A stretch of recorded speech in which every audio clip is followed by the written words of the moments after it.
हमारा जितने भी फर्स्ट ईयर के डियर स्टूडेंट हैं, आपको पता है कि आपका वीडियो 6 बजे प्रीमियर होने लगता है, लाइव में चलने लगता है। तो आप लोग जरूर 6 बजे जुड़िए और अपना रिवीजन जो है मजबूत कीजिए क्वेश्चन का, ठीक है। तो आज का वीडियो हम लोग कम्युनिटी हेल्थ नर्सिंग के ऊपर लेकर आए हैं फर्स्ट ईयर का, और ये जो है 1 नंबर 2 नंबर और 3 नंबर 3 क्वेश्चन लेकर आए हैं।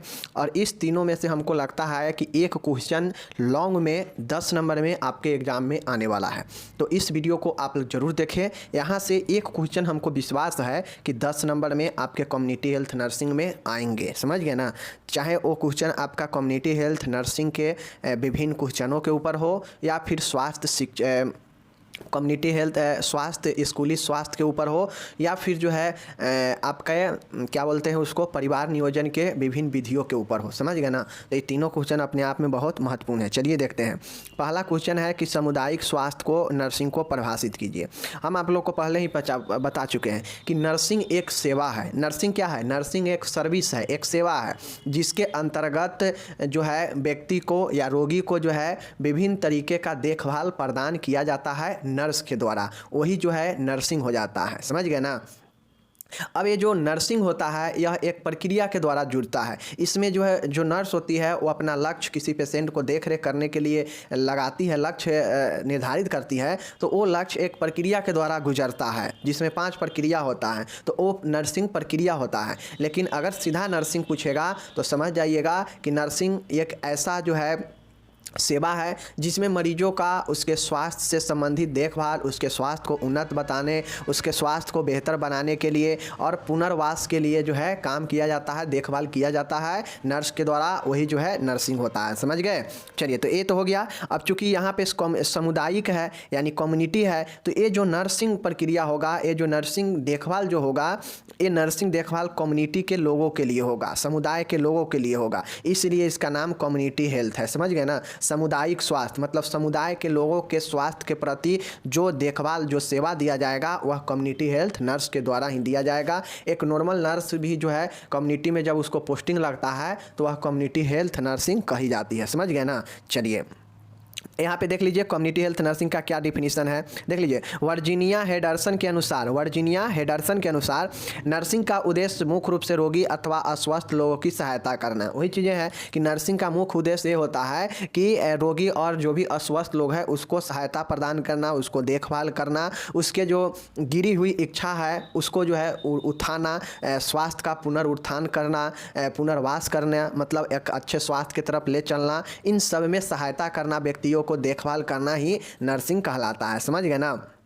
तो ये लिख दीजिएगा, समझ गए। तो ये नर्सिंग का आपका हो गया डिफिनीशन, ठीक है। इसी शब्दों में देखिए कहा जाए, नर्स समुदाय उनके दैनिक कार्यों नर्स जो है समुदाय उनके दैनिक कार्यों एवं बीमारियों का सामना करने की आवश्यकताओं को पूरा करने में सहायता करता है। नर्सिंग प्रक्रिया के द्वारा व्यक्तियों, परिवारों तथा सामुदायिक समूहों की स्वास्थ्य समस्याओं से उन्नत स्थितियों के अनुसार देखभाल की जाती है। देखिए, वही चीज़ें हैं, घुमा फिरा को वही लिखा गया है कि लोगों के स्वास्थ्य को उन्नत बनाना, लोगों के स्वास्थ्य को बेहतर बनाना, उसे पुनर्वास के लिए काम करना, उससे जो है पुनर्स्वास्थ्य में उत्थान के लिए देखभाल करना, उसे जो है इस तरीके से सहायता करना कि कोई भी व्यक्ति, कोई भी रोगी खुद से जो है अपने कामों को कर सके, इस कारगर, इस लायक बनाना। तो ये सब जो है नर्सिंग के अंदर ही नर्स के द्वारा किया जाता है और वही जो है नर्सिंग होता है, समझ गए। चलिए, तो ये कम्युनिटी हेल्थ नर्सिंग समझ गए, समुदाय के लिए किया। अब देखिए यहाँ पे सामुदायिक स्वास्थ्य नर्सिंग के क्या उद्देश्य है, एक नर्सिंग का क्या क्या उद्देश्य हो सकता है। एक चूंकि यहाँ पे कम्युनिटी हेल्थ लगा दिया है तो कम्युनिटी हेल्थ नर्सिंग का क्या क्या उद्देश्य हो सकता है देख लीजिए, समझ गए। देखिए, माइनर है, आप सभी से जब आप फंडामेंटल नर्सिंग पढ़ेंगे तो वहाँ पे पूछेगा कि नर्स का क्या क्या उद्देश्य होता है, नर्स का उद्देश्य बताइए, समझ गए ना। ये चीज़ें हैं, या नर्सिंग प्रक्रिया का उद्देश्य बताइए। और यहाँ पे है कम्युनिटी हेल्थ है, चूँकि यह कम्युनिटी हेल्थ के बारे में पढ़ रहे हैं तो यहाँ पे कम्युनिटी हेल्थ नर्सिंग के उद्देश्य पूछ रहा है। तो देखिए कम्युनिटी हेल्थ नर्सिंग का क्या क्या उद्देश्य होता है, ठीक है ना। देख लीजिए, पहला है सामुदायिक स्वास्थ्य नर्सिंग के निम्नलिखित उद्देश्य होते हैं। क्या क्या होता है देख लीजिए। पहला है सामुदायिक स्वास्थ्य नर्सिंग में गुणवत्ता प्रत्याभूति प्रदान करना, मतलब क्वालिटी एश्योरेंस प्राप्त करना, समझ गए ना। मतलब इसका उद्देश्य ये होता है कम्युनिटी हेल्थ नर्सिंग का कि सामुदायिक स्वास्थ्य नर्सिंग के जो गुणवत्ता है, जो क्वालिटी है, वह जो है क्वालिटी हेल्थ प्रोवाइड करे, मतलब गुणवत्ता जो स्वास्थ्य सेवा दिया जाएगा वो गुणवत्ता पूर्वक हो, इसका ये उद्देश्य होता है, समझ गए। नेक्स्ट देखिएगा, नेक्स्ट यहाँ पे देखिएगा, समुदाय में नर्सिंग सेवा से एक वातावरण बनाना जिससे कि समुदाय कम्युनिटी हेल्थ नर्सिंग की आवश्यकता एवं महत्व समझ में आए। मतलब समुदाय में कम्युनिटी में नर्सिंग सेवा के द्वारा एक ऐसा माहौल, ऐसा वातावरण बनाया जाए जो कम्युनिटी हेल्थ नर्सिंग की आवश्यकता और महत्व को समझ में आए लोगों को। ऐसा एक देखभाल दे, ऐसा माहौल तैयार करे ताकि लोगों को लगे कि हाँ ये जो है आवश्यक है हम लोग के लिए, ये महत्वपूर्ण है। तो ये जो है इसका उद्देश्य होता है, समझ गए। नेक्स्ट है जीवन प्रत्याशा, लाइफ एक्सपेक्टेंसी में बढ़ोतरी। लोगों के बीच में जो लाइफ जो प्रत्याशा है, जो इच्छा है जो है वो उसमें बढ़ोतरी हो, समझ गए ना। शिशु मृत्यु दर, मातृ मृत्यु दर एवं बीमारियों की दर को कम करना ये कम्युनिटी हेल्थ नर्सिंग का उद्देश्य होता है। पुनर्वास सेवाएं प्रदान करना, असमर्थता की रोकथाम करना, वैसे व्यक्ति जो खुद से काम ना कर सके पुनर्वास में, इन सब में जो है मदद करना कम्युनिटी हेल्थ नर्सिंग का उद्देश्य होता है। नेक्स्ट देखिए, स्वास्थ्य देखभाल सेवाएं प्रदान करना, स्वास्थ्य से संबंधित देखभाल प्रदान करना इसका काम होता है, समझ गए। नेक्स्ट यहाँ पे काम देखिएगा, बीमारियों की उत्पत्ति के लिए जिम्मेदार कारण का पता करना। मतलब बीमारियों के लिए कौन कौन से ऐसे कारण है जो बीमारी उत्पन्न करता है, इस कारण का पता लगाना कम्युनिटी हेल्थ नर्सिंग का ही जो है काम होता है, समझ गए। नेक्स्ट देखिएगा, स्वास्थ्य कार्यक्रमों का मूल्यांकन करना तथा आगे की योजना बनाना। अब जो कम्युनिटी हेल्थ नर्सिंग होता है इसका एक उद्देश्य ये भी होता है कि उसमें जो नर्स होती है उसका काम होता है कि वह विभिन्न तरह के कार्यक्रमों का मूल्यांकन करे कि जो कार्यक्रम है वो सफल हुआ या नहीं हुआ, और आगे आने वाले समय के जितने भी योजना है उस योजना को बनाना, ठीक है ना। क्योंकि आप जानते हैं कि कम्युनिटी में जो भी नर्स जॉब करती है उसको जो है सभी चीज़ों का देखभाल करना पड़ता है, मेंटेनेंस का, कार्यक्रमों का, कोई ऐसे टीकाकरण योजना का, तो सबका देख रेख है जो है उसी को करना पड़ता है कम्युनिटी में, समझ गए ना। नेक्स्ट यहाँ पे देखिएगा कि सामुदायिक निदान योजना, समुदाय में जो निदान है, डायग्नोसिस है, इसको चलाना चाहिए, ठीक है ना। सामुदायिक स्वास्थ्य के क्षेत्र में कार्यरत स्वयंसेवी संस्था, गैर सरकारी संगठनों एवं अन्य संगठनों की सहायता करना। नर्स का ये काम होता है, नर्सिंग कम्युनिटी हेल्थ नर्सिंग का ये उद्देश्य है कि वह जो है अदर संस्था है उन सबको मदद करे ताकि बेहतर स्वास्थ्य बनाया जा सके सबके सहायता से। निर्धन एवं कमज़ोर वर्गों की आवश्यकताओं का पता लगाना तथा प्राथमिकताएँ निर्धारित करना। कम्युनिटी हेल्थ नर्सिंग का एक ये भी उद्देश्य होता है कि जो भी कमज़ोर गरीब है, वर्ग है, उसके आवश्यकताओं को पता लगाना और उसका प्राथमिकता निर्धारित करके उनको मदद करना, ठीक है।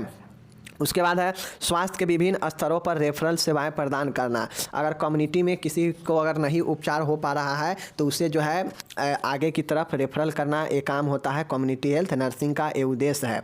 नेक्स्ट है विभिन्न गतिविधियों के द्वारा नर्सिंग प्रोफेशन का स्तर बढ़ाना। मतलब जो नर्सिंग जो एक व्यवसाय है, जो एक आपका वर्क है, उसमें जो है विभिन्न एक्टिविटी गतिविधियों के द्वारा उसके स्टैंडर्ड को बढ़ाना चाहिए, ऐसा काम करना चाहिए, ठीक है। तो ये कम्युनिटी हेल्थ नर्सिंग का उद्देश्य है। उद्देश्य मतलब सीधा समझिए कि कम्युनिटी हेल्थ नर्सिंग है क्या, इसका जो है क्या रोल है, क्यों है ये जो है कम्युनिटी में ये नर्सिंग जो है, कम्युनिटी हेल्थ नर्सिंग जो है क्यों है, इसका जो है आपको क्यों समझ के पॉइंट को लिखते चलिएगा तो जो है आपको अच्छे से समझ में आ जाएगा, समझ गए। चलिए नेक्स्ट यहाँ पे देखिए, नेक्स्ट क्वेश्चन है कि सामुदायिक नर्स के कौन कौन से, कम्युनिटी हेल्थ का कौन कौन सा जो है गुण होता है। तो गुण मतलब क्वालिटी पूछ रहा है। तो एक नर्स के क्या क्या गुण हो सकते हैं, निम्नलिखित गुण हो सकते हैं, देख लीजिए यहाँ पे।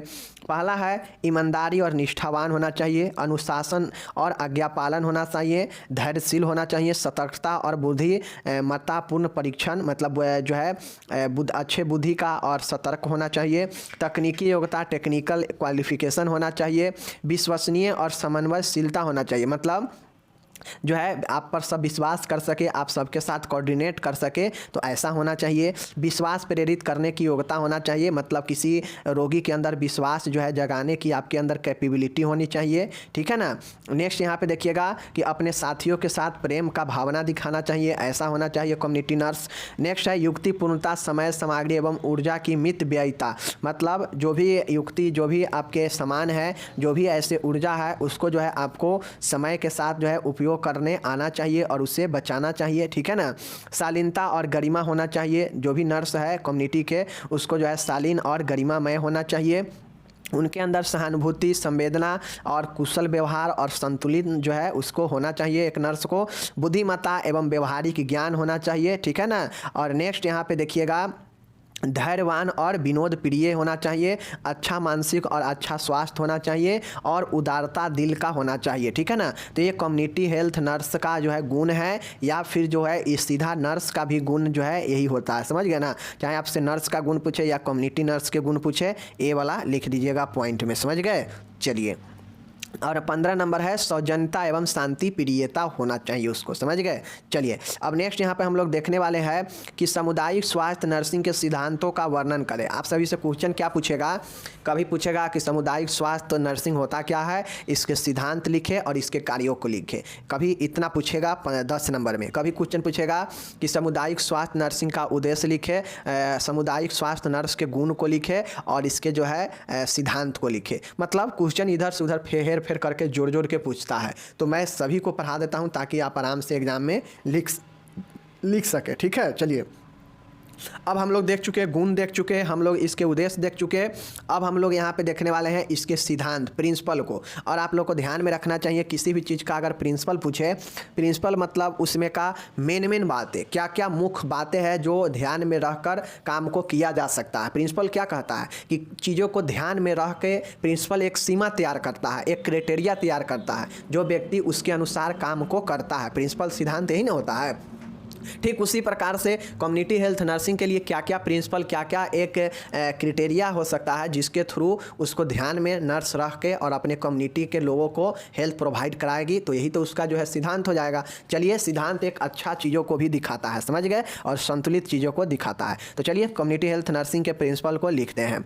समुदाय में कार्य करते समय सामुदायिक स्वास्थ्य नर्स को निम्नलिखित सिद्धांतों को ध्यान में रखना चाहिए। मैंने पहले ही बताया कि निम्नलिखित चीज़ों को ध्यान में रखना चाहिए, और यही ध्यान में जो जो चीज़ें रखेंगे यही कम्युनिटी हेल्थ नर्सिंग का सिद्धांत हो जाता है, समझ गए ना। तो चलिए, एक नर्स को कम्युनिटी में काम करते समय निम्नलिखित बातों को ध्यान में रखना चाहिए। पहला है आवश्यकता पर आधारित स्वास्थ्य सेवाएं। मतलब ऐसा नहीं है कि स्वास्थ्य सेवाएं फालतू का हो, जिसका कोई आवश्यकता ना हो। तो सबसे पहला, किसी भी नर्स को काम कर रही है कम्युनिटी में, तो उसे ध्यान रखना चाहिए कि जो भी हम काम कर रहे हैं यह आवश्यकता पर आधारित हो। मतलब किसी को क्या नीड है, क्या ज़रूरी है, क्या आवश्यकता है, उस पर आधारित हो, ना कि अपने मन से फालतू में कुछ भी करने लगेंगे, तो ये फिर गलत बातें हो जाएगा। तो पहला पॉइंट, आवश्यकता पर आधारित होना चाहिए स्वास्थ्य सेवाएं। दूसरा देखिएगा, अब देखिए यहाँ पे लिखा हुआ है, व्यक्ति एवं समुदाय की आवश्यकताओं पर आधारित होना चाहिए। स्वास्थ्य कार्यक्रमों में स्वास्थ्य समस्याओं के समाधान तथा उपलब्ध संसाधनों को ध्यान में रखना चाहिए। अब इसी प्रकार से 3-4 लाइन आपको सब पॉइंट में लिखना पड़ेगा। हम यहाँ पे सीधा पॉइंट दिए हैं, पॉइंट याद कीजिएगा, उसके अंदर 2-3 लाइनें अपने मन से लिखिएगा। तो पहले पॉइंट रखने का, याद करने का कोशिश कीजिए, ठीक है। पहला हो गया आवश्यकता के आधारित स्वास्थ्य सेवाएं। नेक्स्ट है पॉइंट है कि उद्देश्य से निर्धारित उद्देश्य होना चाहिए। अब जो भी कम्युनिटी हेल्थ नर्स जो है अपने कम्युनिटी में देखभाल करेगी, तो उसको ये ध्यान में रखना पड़ेगा कि जो मैं काम कर रहा हूँ यह जो है एक उद्देश्य पूर्ण होना चाहिए, इसका एक उद्देश्य हो। जब उद्देश्य नहीं होगा तो काम करते जाएंगे करते जाएंगे करते जाएंगे, पता ही नहीं चलेगा कि हमको कहाँ तक पहुँचना है। तो उद्देश्य क्या करता है कि व्यक्ति को एक रास्ता बताता है, एक तय सीमा बताता है कि हमको यहाँ तक जाना है, इस लक्ष्य तक, इस उद्देश्य तक, ठीक है ना। तो यह जो है उद्देश्य निर्धारित होता है इसको ध्यान में रखना चाहिए। अब जो भी नर्स हो कम्युनिटी में, उसको ये ध्यान रखना चाहिए कि जो भी सेवा देंगे वो पक्षपात रहित हो। ये भी चीज़ को ध्यान में रखना चाहिए कि पक्षपात रहित सेवा दे। मतलब किसी के पक्ष में ऐसा ना हो कि किसी को बहुत अच्छे से देखभाल करेंगे इसलिए कि वो मेरा अपना जानकार का है, और कुछ ऐसे व्यक्ति को जो है ऐसे वैसे करके भाड़ा टार देंगे, ऐसा काम नहीं करना चाहिए। तो पक्षपात रहित होना चाहिए, ये ध्यान में रखें। उद्देश्य निर्धारित हो, ये भी ध्यान में रखें, और साथ में आवश्यकता पर आधारित हो, उसको भी ध्यान में रखें। परिवार एक इकाई के रूप में हो, इसको भी ध्यान में रखें। जब आप देखभाल कर रहे होंगे एज ए नर्स कम्युनिटी में, तो आपको ये ध्यान में रखना चाहिए, चूँकि कम्युनिटी हेल्थ नर्स का काम होता है कि घर घर जाकर होम विजिट करना। तो जब होम विजिट करेंगे तो उस समय ये चीज़ें ध्यान रखेंगे कि जो भी परिवार के सदस्य होगा सबको एक यूनिट मानकर, एक इकाई मानकर जो है देखभाल सबके लिए करेंगे और जानकारी देंगे, ठीक है। स्वास्थ्य शिक्षा तथा परामर्श, जो नर्स होगी उसको ये बात भी ध्यान में रखना पड़ेगा कि उससे जो है स्वास्थ्य शिक्षा भी देना है और उससे जो है लोगों को परामर्श भी देना है, समझ गए। तो ये सब पॉइंट इंपॉर्टेंट है, पॉइंट याद में रहेगा तो चीज़ों को डील आसानी से कर लेंगे, समझ गए। नेक्स्ट देखिएगा, नियोजन एवं सहायता करना। नर्स का ये काम है कि नियोजन करना और सहायता करना, ये काम है उसका, ठीक है। नेक्स्ट है निरंतरता, कंटिन्यूटी होना चाहिए। अब जैसे भी देखभाल दे रहे हैं अपने समुदाय में, तो नर्स का ये काम है कि एक कंटिन्यूटी बना रहे। अगर कंटिन्यूटी नहीं रहेगा तो फिर स्वास्थ्य के जो हम बेहतर और उन्नत बनाने का जो हम देखभाल के दृष्टि से देखभाल दे रहे हैं, निरंतरता नहीं होने से जो है वो क्या होगा, बिगड़ जाएगा, फिर जैसे कि तैसे स्वास्थ्य हो जाएगा किसी का। समझ गए? चलिए नेक्स्ट है 8वां है मूल्यांकन करना। अब अपने जो भी काम कर रहे हैं, देखभाल कर रहे हैं, इसका मूल्यांकन करना बहुत ज़रूरी है। मूल्यांकन नहीं करेंगे पता नहीं चलेगा कि हम जो उद्देश्य लिए हैं, जो लक्ष्य रखे हैं, उस पर पहुँचे हैं तो हम कितना ज़्यादा इफेक्टिव काम किए हैं। तो इसलिए मूल्यांकन करना बहुत ज़रूरी है। समझ गए ना? इसको ध्यान में रखना चाहिए।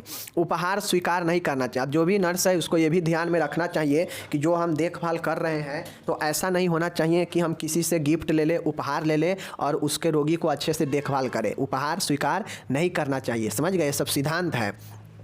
नौकरी के दौरान प्रशिक्षण। अब जो भी नर्स हो तो ऐसा नहीं होना चाहिए कि हम जॉब हमें हो गया है तो अब हमको सिर्फ हॉस्पिटल का ही कार्य करते करते, रोगी को देखभाल करते करते ही अब जो है समय व्यतीत करना है और बैठ के जो है चले जाना है। आप कुछ सीखना चाहिए। कुछ नए टेक्निकल आता है हॉस्पिटल में, हेल्थ सेक्टर में नए चीज़ों का जांच आता है, नए मशीन आता है, तो उन सभी का ज्ञान लेना चाहिए, उन सभी का प्रशिक्षण लेना चाहिए नौकरी के दौरान भी। समझ गए ना? ये चीज़ें हैं। नेक्स्ट देखिएगा, स्वास्थ्य सेवा देना। अब जो नर्स है उसको ये चाहिए कि वह अच्छे से हेल्थ सर्विस, स्वास्थ्य सेवा दे लोगों को, ये ध्यान में रखना चाहिए। साथ में उच्च शिक्षा प्राप्त करना चाहिए। नर्स को ये भी ध्यान रखना चाहिए कि वो तो उसको तो जॉब हो ही गया है, अब वो जॉब के दौरान जो है अच्छे टेक्निकल चीज़ें, अच्छे जो है चीज़ें को सीखे, जिससे उसको जो है और ज़्यादा हेल्थ के सेक्टर में इम्प्रूव मिले काम करने में। तो उच्च शिक्षा भी प्राप्त करना चाहिए, ध्यान में रखना चाहिए। ठीक है। नेक्स्ट है, अब जो भी नर्स है उसको ध्यान में रखना चाहिए कि भाई हम जितने भी काम कर रहे हैं उसका रिकॉर्ड जरूर रखना चाहिए, क्योंकि यह जो है आगे काम में आता है कानूनी रूप से या किसी भी रूप से, तो इसलिए रिकॉर्ड रखना जरूरी है। तो ये 13 पॉइंट में अगर आपके 10 पॉइंटें भी अगर आप याद कर लेते हैं तो बहुत अच्छा है। और इस 10 पॉइंट याद है तो इसके अंदर में 2 3 4 लाइनें लिखते चलेंगे तो ऑटोमेटिक ये जो है आपके 1.5 पेज में हो जाएगा। समझ गए ना? तो ये आपका कम्युनिटी हेल्थ नर्स का सिद्धांत हो गया। समझ गए? चलिए अब देखिए, यहाँ पे आपसे क्वेश्चन एक और पूछेगा कि कम्युनिटी हेल्थ नर्स के जो है विभिन्न कार्यों या रिस्पॉन्सिबिलिटी यानी जिम्मेदारियों को लिखे। ठीक है ना? यहाँ पे देखिए, explain the function and responsibility of community health nursing. समझ गए ना? कम्युनिटी हेल्थ मतलब सामुदायिक स्वास्थ्य नर्स का क्या कार्य है या क्या जिम्मेदारियाँ हैं। तो आप लोग को मैं पहले ही बता चुका हूँ कि नर्स का क्या काम होता है। तो नर्स का काम होता है स्वास्थ्य देखभाल करना, नर्स का काम होता है स्वास्थ्य शिक्षा देना, नर्स का काम होता है प्रशासक के रूप में भी काम होता है, नर्स का काम प्रबंधक के रूप में भी होता है। तो विभिन्न तरीके के जो है काम नर्स करती है, ये मैं आपको बता चुका हूँ। ठीक है ना? लेकिन चलिए यहाँ पे हम फिर भी देखेंगे कि क्या क्या जिम्मेदारी और क्या क्या जो है काम होता है एक कम्युनिटी हेल्थ नर्स का। ठीक है? चलिए, थोड़ा सा डिफरेंस होगा लेकिन आप लोग समझ जाइए कि कोई भी चाहे कम्युनिटी हेल्थ नर्स हो या सिंपल नर्स हो, अगर किसी के बारे में आपको उसके जिम्मेदारी, उसके काम याद है तो आप आराम से जो है लिख सकते हैं। समझ गए ना? चलिए, सामुदायिक स्वास्थ्य नर्स का कार्य नियुक्ति स्थल तथा उससे प्राप्त पद के अनुसार निर्धारित होता है। अब जो भी सामुदायिक स्वास्थ्य नर्स होती है उसको जहाँ भी पोस्टिंग किया जाता है, उस पोस्टिंग पर उसको किस विभाग में और किस जगह पे काम दिया जा रहा है, तो उस काम और उस पद के अनुसार जो है उसका निर्धारित होता है। शिक्षा व अनुभव उसके कार्यकारिणी पर प्रभाव डालते हैं। अब उस नर्स को कैसा शिक्षा ली है, कैसा एक्सपीरियंस ली है, ये उसके कार्य पर भी प्रभाव डालेगा। ठीक है? फिर भी सामुदायिक स्वास्थ्य नर्सों को स्वास्थ्य की संगठनात्मक रचना के अंतर्गत ही कार्य करना चाहिए होता है, जिनमें मुख्य कार्य निम्न है। देखिए कौन कौन कार्य है। पहला कार्य है प्रबंधकीय कार्य। अब प्रबंधकीय कार्य में जिन लोगों को अगर नर्सिंग प्रोसेस, नर्सिंग चरण याद होगा, चरण मीन्स कहा जाए तो पहला चरण आकलन का होता है, जिसमें पेशेंट का ऑब्जर्वेशन किया जाता है, निरीक्षण किया जाता है, उसके स्वास्थ्य का पता लगाया जाता है, कारणों का पता लगाया जाता है। तो ये सब स्वास्थ्य के बारे में आकलन किया जाता है। समझ गए ना? और पूर्व के जितने भी जाँच वगैरह है उस सब को देखा जाता है। तो पहला पॉइंट प्रबंधकीय कार्य, मैनेजमेंट कार्य, और इसमें पहला असेसमेंट है। और दूसरा जो है, दूसरा यहाँ पे आप लोग देखिएगा दूसरा जो पॉइंट है नियोजन के कार्य, आप लोगों को पता है, दूसरा नियोजन के कार्य है, तीसरा आपका पर्यवेक्षण के कार्य है, और चौथा समन्वय एवं सहयोग के कार्य है, और पांचवा जो है मूल्यांकन के कार्य है। समझ गए? तो ये 5 जो है नर्सिंग प्रक्रिया में भी आप लोग देखे हैं, ये 5 स्टेप होता है। तो यहाँ पे जो ये प्रबंधकीय कार्य था ना, मैनेजमेंट वर्क, तो इस मैनेजमेंट वर्क में कम्युनिटी हेल्थ नर्स का काम है कि ये 5 पॉइंट के तहत जो है वो काम करेगी प्रबंधक के कार्य में। समझ गए? चलिए, ये हो गया। बी, इसका बी नंबर का काम है नर्सिंग देखभाल करना। अब जो नर्स है इसका काम होता है कि नर्सिंग देखभाल में विभिन्न तरीके के जो चीज़ें हेल्थ से रिलेटेड जो भी चीज़ें है जरूरी होगा उस सबको जो है नर्सिंग देखभाल में करेगी। ठीक है, तो ये नर्सिंग देखभाल हो गया। देख लिए यहाँ पे रोग के निदान, उपचार, रोग के देखभाल, मार्गदर्शन, गृह मुलाकात, रोगी के परिवार में दी गई सेवाओं का रिकॉर्ड बनाना, ये सब है। तीसरा जो कार्य है वो है शैक्षणिक कार्य। अब शैक्षणिक कार्य में क्या क्या चीज़ें होगा देख लीजिए। ये सब है कि स्वास्थ्य शिक्षा देना, पोषण शिक्षा देना, स्वच्छता शिक्षा देना, ये सब जो है शिक्षा के अंतर्गत ही दिया जाएगा नर्स के द्वारा। समझ गए? ये सब काम होता है। नेक्स्ट यहाँ पे काम है अन्य कार्य। अन्य कार्य में जो चीज़ें आप इससे ऊपर वाला में नहीं लिखेंगे तो जो है आप यहाँ पे लिख देंगे तो ये अन्य कार्य में हो जाएगा। ठीक है, जैसे रेफर करना, ठीक है ना, किसी अन्य स्वास्थ्य केंद्रों को स्थापना में, संचालन में मदद करना, स्वास्थ्य कर्मियों का जो है कार्यों को बांटना, रिकॉर्ड रखना। समझ गए ना? तो ये सब अन्य कार्य होता है। समझ गए चीज़ को? चलिए, तो यहाँ पे है और स्वास्थ्य सांख्यिकी। समझ गए ना? तो यहाँ पे आपका ये समाप्त होता है एज क्वेश्चन। समझ गए ना? और सारे कार्य हो सकता है। फिलहाल देखिए प्रबंधकीय कार्य, कम्युनिटी हेल्थ नर्सिंग के कार्य पूछेगा तो समझ जाइए। प्रबंधकीय कार्य जिसमें 5 पॉइंट था। समझ गए ना? आकलन, नियोजन, क्रियान्वय, पर्यवेक्षण, मूल्यांकन, 5 पॉइंट इसमें हो गया। प्रबंधकीय कार्य में समय 2-2, 3-3, 1-1 लाइन में जितना होगा लिखते जाइएगा, जितना मीनिंग आप समझते हैं। दूसरा था आपका नर्सिंग देखभाल कार्य, तीसरा था शैक्षणिक कार्य, और चौथा था अन्य कार्य। समझ गए ना? तो इस तरीका से कम्युनिटी हेल्थ नर्सिंग का कार्य समाप्त होता है। इसमें आगे और अगर लिखने का होगा तो लिख सकते हैं कि और क्या क्या चीज़ें काम हो सकता है कम्युनिटी हेल्थ नर्सिंग का। टीकाकरण का कार्य है ना, टीकाकरण का कार्य हो सकता है। उसके बाद हो जाएगा रोगों को रोकथाम करने के लिए। समझ गए ना? इसका भी कार्य हो सकता है। तो विभिन्न जितना भी कार्य लिखेंगे ना कम्युनिटी हेल्थ नर्सिंग के लिए, जितना दिमाग में आ जाएगा कार्य, सबको पॉइंट बनाइएगा और उस पॉइंट में 2-3 चीज़ें लिखिएगा। ठीक है ना? तो ये चीज़ें होता है। समझ गए? चलिए, अब हम लोग यहाँ पे देखने वाले हैं परिवार नियोजन से क्या समझते हैं। परिवार नियोजन के विभिन्न विधियों के नाम लिखे। आपसे क्वेश्चन पूछेगा कि परिवार नियोजन क्या होता है, परिवार नियोजन के कितने विधि है। किसी एक विधि पर चर्चा करने के लिए, चाहे अस्थाई या अस्थाई, किसी पर भी पूछ सकता है डिटेल में। समझ गए ना? तो चलिए आज हम लोग देखते हैं। ये भी क्वेश्चन बहुत बड़ा महत्वपूर्ण है। समझ गए? चलिए देख लीजिए। सबसे पहले चीज़ें हैं, मैं एक चीज़ बता देता हूँ, आप लोग को कन्फ्यूज नहीं होना है। जहाँ भी कन्फ्यूजन लगे आप सीधा समझ लीजिए, कम्युनिटी हेल्थ नर्स हो या एक नॉर्मल नर्स हो। समझ गए ना? दोनों के कार्य, दोनों को भूमिका और दोनों का गुण समान होगा। सिर्फ एक चीज़ ध्यान में रखना है, यहाँ कम्युनिटी हेल्थ नर्सिंग है तो कम्युनिटी में दिया जाने वाला जो हेल्थ प्रोवाइड होगा उसमें कम्युनिटी हेल्थ नर्स होती है। समझ गए ना?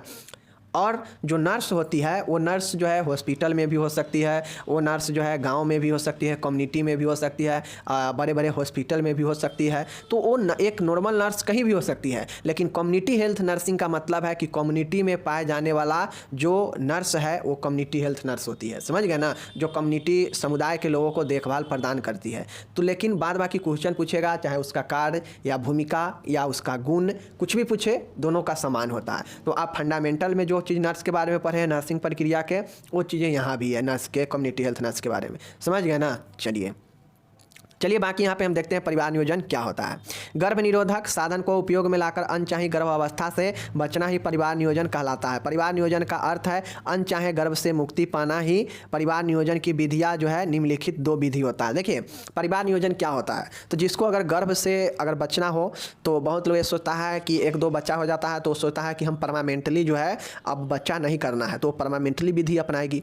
कोई ऐसे व्यक्ति होते हैं जिसको मन रहता है कि अभी हम जैसे नए शादी होता है तो उसको मन रहता है कि अभी जो है 2-3 साल जो है हम बच्चे ना जन्म दे, बच्चे नहीं करें। तो इसके लिए वो जो है टेम्पोररी मेथड अपनाएगी। ठीक है ना? टेम्पोररी मेथड जो है कुछ समय, कुछ टर्म, कुछ वर्षों के लिए काम में आता है। बट जो परमानेंट होता है वो परमानेंट जो है ज़िंदगी भर के लिए रह जाता है। तो ये 2 मेथड होता है। बाकी दोनों मेथड का यही उद्देश्य होता है, दोनों मेथड का मतलब ही होता है कि अनचाहे गर्भधारण से बचना ही जो है परिवार नियोजन कहलाता है। और ये जो है 2 परिवार नियोजन का अर्थ होता है कि अनचाहे गर्भ से मुक्ति पाना, समझ गए ना। मतलब हम नहीं चाह रहे हैं कि हमें गर्भ हो, लेकिन उसी से जो है हमें मुक्ति पाना है गर्भ से, तो इसे जो है हम परिवार नियोजन कहते हैं। ये 2 विधि होता है, ठीक है ना। 2 विधि कौन कौन होता है देख लीजिए यहाँ पे।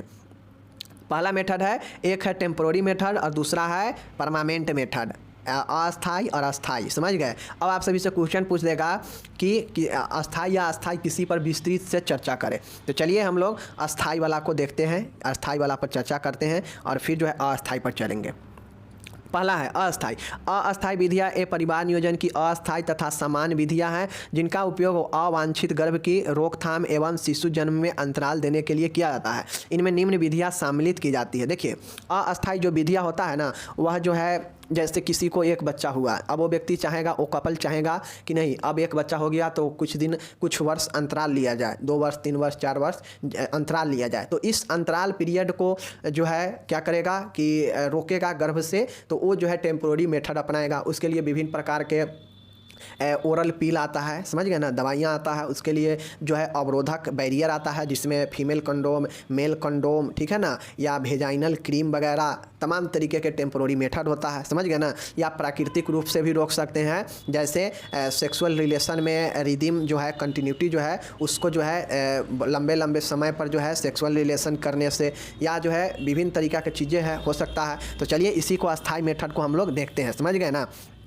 चलिए पहला देखिएगा यहाँ पे अवरोधक साधन है, अवरोधक बैरियर मेथड है। अवरोधक मतलब रोकने वाला साधन, समझ गए ना। तो चलिए पहला देख लीजिए बैरियर अवरोधक में एक होता है मेल कंडोम या निरोध, एक होता है फीमेल कंडोम, एक होता है वेजाइनल क्रीम और एक होता है आपका वेजाइनल डायाफ्राम और एक होता है फोम टेबलेट, समझ गए ना, और एक होता है आपका जेली। ये सब होता है टेम्पोररी का अवरोधक मेथड जो अवरोध करता है, प्रेगनेंसी में रोकता है, समझ गए ना। अब इसी में अगर आपसे इसी में डिटेल से अस्थाई के बारे में पूछेगा तो ये सब लिखते जाएंगे। और जैसे अवरोधक मेथड है तो अवरोधक मेथड में लिखेंगे कि इसमें मेल और फीमेल द्वारा उपयोग में लाई जाने वाली वैसे चीज़ होते हैं जो कुछ समय के लिए जो है गर्भ से बचने का जो है एक साधन होता है, जो अवरोधक साधन होता है, ठीक है ना। जैसे male condom, female condom, vaginal cream, vaginal diaphragm. Vaginal cream होता है जो योनि पर महिला को लगा दिया जाता है और फिर सेक्सुअल रिलेशन करने से जो है यही चीज़ें होता है, समझ गए ना। उसके बाद वेजाइनल डायफ्राम होता है जो इसमें जो मांसपेशी होता है वेजाइना के, उसको जो है डायफ्राम के तहत जो है सेट किया जाता है। फोम टैबलेट, जेली होता है, ये सब लगाया जाता है कहाँ पे, वेजाइना पे, समझ गए ना। तो ये चीज़ें है, ये हो गया बैरियर मेथड। दूसरा मेथड है इंट्रा यूटेरिन डिवाइस, अंतर गर्भाशय गर्भ निरोधक साधन, समझ गए ना।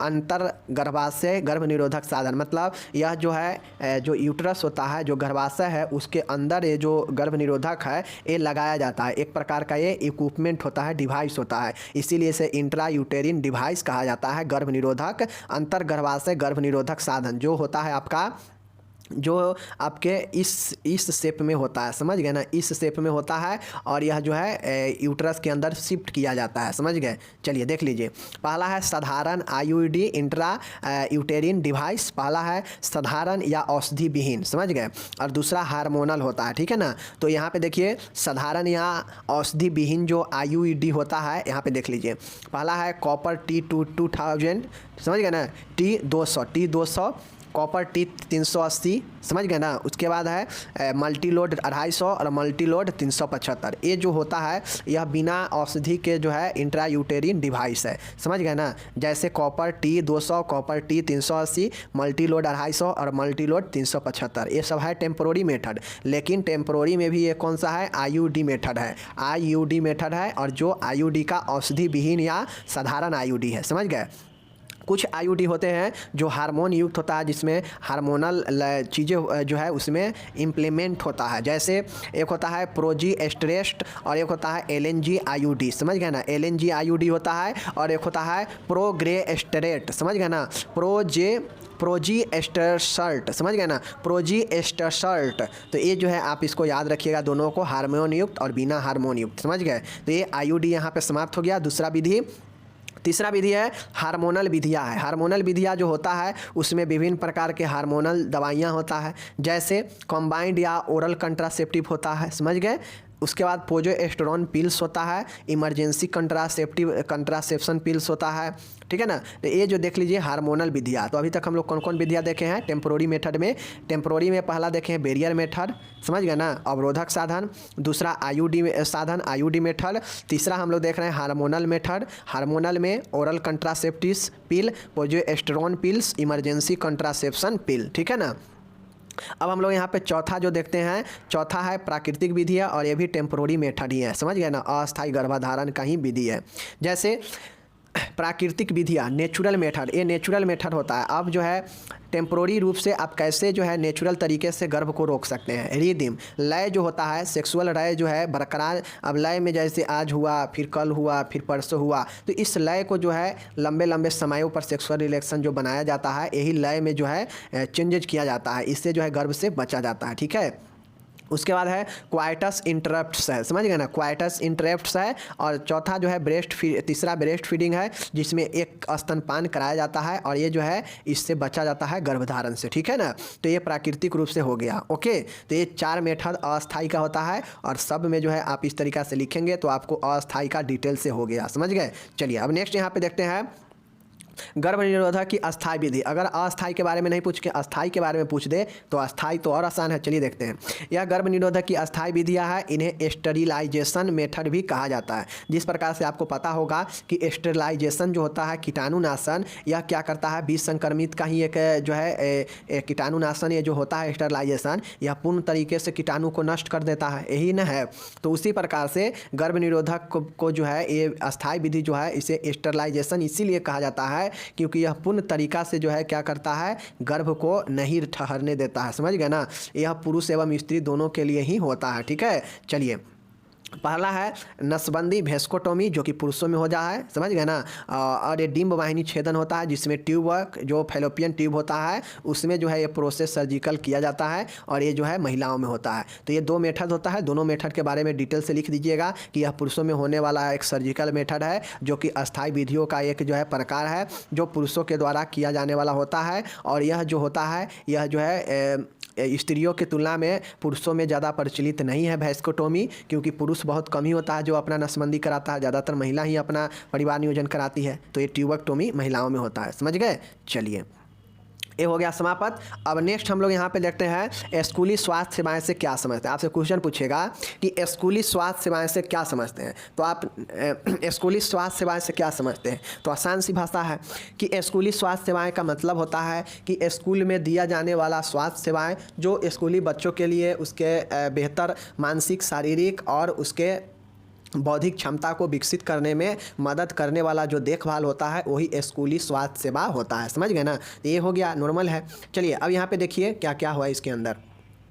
स्कूली स्वास्थ्य सेवा सामुदायिक स्वास्थ्य सेवा का महत्वपूर्ण आयाम है। स्कूल स्वास्थ्य सेवाएं प्रदान करने के निम्न कारण है। स्कूली स्वास्थ्य सेवाएं प्रदान करने का क्या क्या आखिर कारण है, तो देख लीजिए। पहला जो कारण है, ये समझ गए ना कि स्कूली स्वास्थ्य सेवा क्या है। तो स्कूली स्वास्थ्य सेवा वह सेवा होता है जो स्कूली बच्चों को दिए जाने वाला एक ऐसे सेवा होता है जो कम्युनिटी हेल्थ नर्स के द्वारा स्कूली बच्चों को जो एक बड़े संख्या में होते हैं, समझ गए ना, उसको स्वास्थ्य को उन्नत बनाने के लिए उसके शारीरिक रूप से, मानसिक रूप से और उसके बौद्धिक क्षमता को विकसित करने के लिए दिया जाने वाला जो देखभाल होता है वही स्कूली स्वास्थ्य सेवा होता है, समझ गए। जिसके अंतर्गत इसको देने का, स्कूली स्वास्थ्य सेवा देने का क्या कारण, रीजन है, तो देख लीजिए। पहला रीजन है बड़ी संख्या। अब बड़ी संख्या इसलिए होता है, आप लोग जानते हैं कि स्कूल में लगभग 50, 100, 150 स्टूडेंट जो है पढ़ता है। इसी प्रकार से पूरे देश लेवल में बात किया जाए तो एक बड़े संख्या है जो कि 5 से लेकर 14 वर्ष के जो स्टूडेंट होते हैं जो स्कूल में अपना शिक्षा लेते हैं, तो इनका संख्या देश में ज़्यादा है। क्योंकि इसका बड़ी संख्या है, इसके लिए स्कूली स्वास्थ्य सेवा जरूरी है, समझ गए ना। तो ये कारण है बड़ी संख्या। नेक्स्ट है वृद्धि और विकास का समय। इसका एक कारण स्कूली स्वास्थ्य सेवा का एक कारण, स्कूली स्वास्थ्य सेवा देने का एक कारण ये भी होता है कि ये जो होता है वृद्धि और विकास का समय होता है। चूँकि बच्चा 5 से जब 14 साल के जो पीरियड माना गया है, यह स्कूली पीरियड माना गया है। इस समय बच्चा स्कूल में जाता है और इसी समय बच्चा का जो वृद्धि और विकास होता है यह तेज़ी से जो है होता है, समझ गए ना। और यही बच्चे को आगे का जो है विकास को भी निर्धारित करता है, समझ गए। तो ये कारण है कि वृद्धि और विकास का समय होता है ये, इसलिए स्कूल में ये सेवाएं दिया जाता है स्वास्थ्य का, समझ गए। चलिए नेक्स्ट यहाँ पे देखिएगा रोगों की शीघ्रता से पहचान। अब जो इस समय जो रोग होता है बच्चा में, जो स्कूली बच्चे होते हैं उसमें जो रोग होता है, चाहे वो कुपोषण हो चाहे कोई संक्रमण हो, तो बच्चे में जो है जल्दी से जो है अटैक करता है कोई भी रोग, और बच्चे में जो है जल्दी से अपना लक्षण दिखा देता है। तो यहाँ पे रोगों को जो है शीघ्रता से पहचाना भी जा सकता है, क्योंकि बच्चा में जल्दी से और बहुत ज़्यादा जो है अटैक करता है कोई भी इन्फेक्शन कुपोषण वगैरह, तो जो है इसे शीघ्रता से पहचान करके और इससे जो है निदान किया जा सके। तो इसका एक कारण ये भी है कि रोगों को शीघ्रता से पहचाना जाए, इसके लिए भी ये स्कूली स्वास्थ्य सेवाएं हैं। समझ गए? चलिए नेक्स्ट देखिएगा।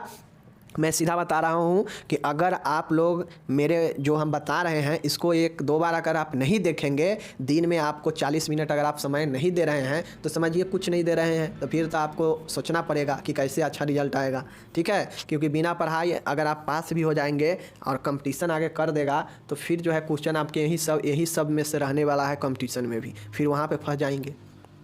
देखिए, अब पहला है समूह में रहना। अब एक कारण ये भी होता है कि इस समय जो होता है वह बच्चा समूह में ज़्यादा रहता है। अब समूह में रहने से होता यह है कि एक बच्चा को अगर इन्फेक्शन संक्रमण होगा तो वो बच्चा अपने घर जाएगा, घर से घर के लोगों को पटाएगा, या एक दूसरे को समूह में रहता है बच्चा सब, तो उस एक दूसरे में भी जो है क्या करेगा, संक्रमण फैलाएगा। तो इस कारण से जो है समूह में रहना एक कारण बनता है। यही कारण है कि स्कूली स्वास्थ्य सेवा दिया जाता है। ठीक है, ताकि संक्रमण या कोई भी रोग सब में न फैले जल्दी से। समझ गए?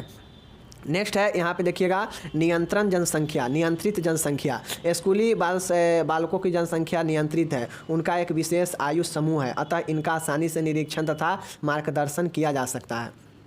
अब आप लोग को बता दें कि जो स्कूली जैसे हर एक साल जो है क्या होता है, आप लोग को रिपोर्ट जो है साझा होता है, मातृ मृत्यु दर कितना हुआ, शिशु मृत्यु दर कितना हुआ इस साल जो है कितना जन्म हुआ है, कितना मृत्यु हुआ है, तो ये सारा चीज़ का डाटा जो है रहता है। तो ये जो 5 से 14 साल के जो बच्चे होते हैं स्कूली पीरियड के, ये जो होते हैं इनका जनसंख्या जो है नियंत्रित होता है। ये आसानी से पता लगाया जा सकता है कि देश में कुल कितने स्कूली बच्चों का जनसंख्या है, और उसी हिसाब से इनका देख रेख किया जा सकता है स्कूली स्वास्थ्य सेवा के तहत। समझ गए ना? तो ये नियंत्रित जनसंख्या होने के कारण जो है स्कूली स्वास्थ्य सेवाएं इनको देना बेहद ही जरूरी होता है। समझ गए? चलिए नेक्स्ट देखिएगा शिक्षा के अवसर। अब इस दौरान जो होता है, समझ गए ना, बच्चे में जैसा आप माहौल बनाएंगे, जैसा उसको शिक्षा देंगे, वैसा ही वो शिक्षा ग्रहण करता है। क्योंकि इस समय शिक्षा का अवसर होता है, जो स्कूली पीरियड के जो बच्चे होते हैं उनमें शिक्षा का बहुत अवसर होता है, जैसा चाहे वो अपना सर्वोत्तम जो है शिक्षा पा सकता है। तो इसीलिए ये जो स्कूल होता है यह शिक्षा का सर्वोत्तम स्तर होता है,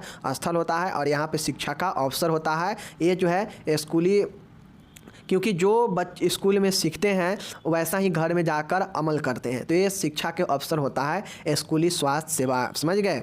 चलिए अब हम लोग यहाँ पे इसका उद्देश्य देखते हैं कि आखिर जो, अब तो हम लोग देख लिए कि क्या क्या कारण होता है स्कूली स्वास्थ्य सेवा का। समझ गए ना? अब कारण हम लोग देख लिए, अब हम लोग यहाँ पे देखते हैं कि स्कूली स्वास्थ्य सेवा जो है इसका क्या उद्देश्य है, क्यों स्कूली स्वास्थ्य सेवा होता है। ठीक है ना? देख लीजिए। स्वास्थ्य का निरीक्षण, स्वास्थ्य का देखभाल, पोषण कार्यक्रमों द्वारा स्कूली बालकों की वृद्धि और विकास को प्रोत्साहित करना। स्कूली स्वास्थ्य सेवा इसीलिए है क्योंकि जितने भी स्कूल में पढ़ने वाले बच्चे हैं उनका स्वास्थ्य का निरीक्षण किया जाए, उनका देखभाल किया जाए, उनका पोषण कैसा है इस पोषण के बारे में स्कूलों में कार्यक्रम चलाया जाए, और बालकों की वृद्धि और विकास को प्रोत्साहित किया जाए। इसीलिए जो है स्कूली स्वास्थ्य सेवाएँ हैं और इसका यही उद्देश्य है। समझ गए? नेक्स्ट है संक्रामक रोगों की रोकथाम और नियंत्रण। जितने भी संक्रामक रोग है, चूँकि ऊपर देखे हैं कि यह समूह में होता है और समूह में होने से यह फैल सकता है, इसलिए इस स्कूली स्वास्थ्य सेवा का उद्देश्य होता है कि जितने भी संक्रामक रोग है उसको रोकथाम और उस पर नियंत्रण किया जाए। ठीक है, चलिए नेक्स्ट यहाँ पे देखिएगा स्कूल में स्वस्थ रहने को प्रोत्साहन देना, जिससे स्कूली बालक स्वास्थ्य के प्रति अनुकूल रवैया अपनाए। समझ गए ना? अब यहाँ पे स्कूली स्वास्थ्य सेवा का एक उद्देश्य ये भी होता है कि उसके स्वास्थ्य को प्रोत्साहन देना, जिससे बालक अपने स्वास्थ्य के प्रति अनुकूल रवैया अपनाए, और कुछ भी हो, कुछ भी अच्छे चीज़ों को स्वास्थ्य के में अपनाए बच्चे। समझ गए ना? ये चीज़ें हैं, 3 पॉइंट दिया है स्कूली स्वास्थ्य सेवा के उद्देश्य में। आप चाहें तो और सारे पॉइंट इसमें जोड़ सकते हैं, जैसे बच्चे को मानसिक स्तर को बढ़ाना, बच्चे को जो है शारीरिक विकास करवाने में मदद करना, बच्चे को सामाजिक रूप से सुदृढ़ करना। तो तमाम तरीके के जो है आप नर्स जो है उद्देश्य लिख सकते हैं स्कूली स्वास्थ्य सेवा में। समझ गए ना? चलिए हो गया। अब यहाँ पे देखिए नेक्स्ट प्रश्न बनता है कि स्कूली स्वास्थ्य कार्यक्रम में जो है समुदाय स्वास्थ्य नर्स की क्या भूमिका है। देखिए क्या रोल है, समझ गए ना। Community health nurse role in क्या चीज़, स्कूल हेल्थ सर्विस, समझ गए ना। स्कूली स्वास्थ्य सेवा में या स्कूली स्वास्थ्य कार्यक्रम में, आपसे यहाँ पे स्कूली स्वास्थ्य सेवा पूछ ले या स्कूली स्वास्थ्य कार्यक्रम पूछ ले, दोनों एक के हैं, समझ गए ना। तो इसमें नर्स का क्या भूमिका होता है, चलिए देखते हैं। देख लीजिए पहला क्या क्या भूमिका होता है। यहाँ पे पहला लिखा है कि स्कूली स्वास्थ्य कार्यक्रम में सामुदायिक स्वास्थ्य नर्स की भूमिका निम्नलिखित है। क्या क्या भूमिका है, देख लीजिए। पहला भूमिका है वह स्वास्थ्य की शिक्षक है और सलाहकार है। जो नर्स होती है उसका ये काम होता है कि उसका ये जो है भूमिका होता है कि वह एक शिक्षक एजुकेटर के रूप में और एक सलाहकार के रूप में होती है नर्स, समझ गए ना। तो मैं आपको पहले भी कम्युनिटी फंडामेंटल में भी पढ़ा चुका हूँ कि नर्स का क्या क्या भूमिका होता है। तो सेम यहाँ भी आप लोग लिख देंगे तो आपका जो है सही हो जाएगा, ठीक है ना। कि स्कूल में किसी भी बच्चे को देखभाल करना है तो उसको किन किन चीज़ों को देखभाल किया जा सकता है स्कूल में एक नर्स के द्वारा। तो जो है नर्स क्या करती है, शिक्षक और सलाहकार के रूप में भूमिका निभाती है, ठीक है ना। सामुदायिक स्वास्थ्य परिचारिका की प्रमुख भूमिका होता है जो उसे जो है बच्चों को सीखने में, संपर्क बनाने में, यानी कॉन्टेक्टर के रूप में, संपर्ककर्ता के रूप में जो है नर्स एक भूमिका निभाती है, समझ गए। ये सब जो मैं पॉइंट बोल रहा हूँ इसमें लिखना पड़ता है, समझ गए ना। ऐसे नहीं काम चलता है कि संपर्ककर्ता के रूप में, कोऑर्डिनेटर के रूप में, समन्वय के रूप में, समझ गए ना, एजुकेटर शिक्षक के रूप में, मार्गदर्शक के रूप में। ऐसा नहीं होता है कि सीधे पॉइंट लिख के छोड़ देंगे तो चले आएंगे तो आपको फुल नंबर मिल जाएगा। आप उसका भूमिका लिख रहे हैं एक नर्स का स्कूली स्वास्थ्य कार्यक्रम में, तो आपको प्रशासक के रूप में, समन्वयक के रूप में, संपर्ककर्ता के रूप में, शिक्षक के रूप में, ठीक है ना, स्वास्थ्य देखभाल के रूप में, समझ गए ना। तो विभिन्न चीज़ें आपको लिखना पड़ेगा और उसमें जो है 2-2 3-3 लाइनें लिखना पड़ेगा जितना समझ में आएगा, समझ गए ना। तो यहाँ पे देख सकते हैं संपर्ककर्ता के रूप में, समन्वयकर्ता के रूप में, संगठक के रूप में। तो ये सब चीज़ें जो है इसका होता है, समझ गए ना। अब यहाँ पे देखिए वह निम्नलिखित सेवाएँ भी प्रदान करती है, समझ गए। देख लीजिए क्या क्या सेवा प्रदान करती है जो कि भूमिका निभाती है, समझ गए ना। तो जो नर्स होती है वह स्कूल में स्वास्थ्य का मूल्यांकन करती है, समझ गए ना, ये सेवा देती है, ठीक है ना। उसके बाद वो जो है उपचार में मदद करती है, उपचार में भूमिका निभाती है। अनुवर्त स्कूल स्वास्थ्य मतलब एक इफेक्टिव उपचार देती है, ठीक है ना, सेवा देती है। नेक्स्ट मैं आपको पहले ही बताया, चाहे आपको सेवा पूछे या कार्यक्रम में भूमिका पूछे, सब लिखना पड़ेगा कि मूल्यांकन में भूमिका, उसके बाद इफेक्टिव प्रभावित उपचार के रूप उपचार करने में भूमिका, प्रतिरक्षण का काम करती है, स्कूल स्वच्छता का काम करवाती है, ठीक है ना, पोषण सेवाएँ देती है, ठीक है। उसके बाद स्कूल में दोपहर का भोजन देती है, ठीक है ना। उसके बाद मिड डे मील जिसको बोलते हैं। उसके बाद प्राथमिक सहायता का काम होता है। उसके बाद स्वास्थ्य शिक्षा का काम किया जाता है, भूमिका निभाती है। और स्कूल स्वास्थ्य रिकॉर्ड रखने में भी अपना भूमिका निभाती है। तो ये सब जो है नर्स के द्वारा किया जाता है और इस सब में जो है आपको 2-2 3-3 लाइनें लिखना पड़ेगा। मैं पॉइंट बना के छोड़ दिया हूँ, समझ गए चीज़ को। चलिए तो क्या क्या है, एक स्कूली स्वास्थ्य सेवाएँ में नर्स का क्या भूमिका होता है, तो स्कूली स्वास्थ्य रिकॉर्ड के में भूमिका होता है, स्कूली स्वास्थ्य शिक्षा देने में भूमिका है, प्राथमिक सहायता देती है, ये सब सेवा देती है, समझ गए ना। स्कूल में दोपहर का भोजन देती है, पोषण सेवाएं देती है, स्कूल स्वच्छता जो है देती है, प्रतिरक्षण टीकाकरण करती है, उपचार करती है और मूल्यांकन करती है। खुद लिख सकते हैं कि एक बच्चे के लिए स्कूल में क्या क्या चीज़ें नर्स कर सकती है, कौन कौन सी सेवा दे सकती है। तो ये सेवा हो गया। और भूमिका क्या होता है तो बता दिए हैं कि शिक्षक के रूप में भूमिका, प्रशासक के रूप में भूमिका जो है, उसके बाद हो जाएगा आपका समन्वयकर्ता के रूप में भूमिका, ठीक है ना, कार्यक्रमों में भूमिका, प्रबंधक के रूप में भूमिका। तो ये सब भूमिका जो है आप लिख देंगे और ये सब सेवा हो गया जो नर्स के द्वारा सेवा दिया जाता है, ठीक है। चलिए मिलेंगे अगले वीडियो में, तब तक धन्यवाद।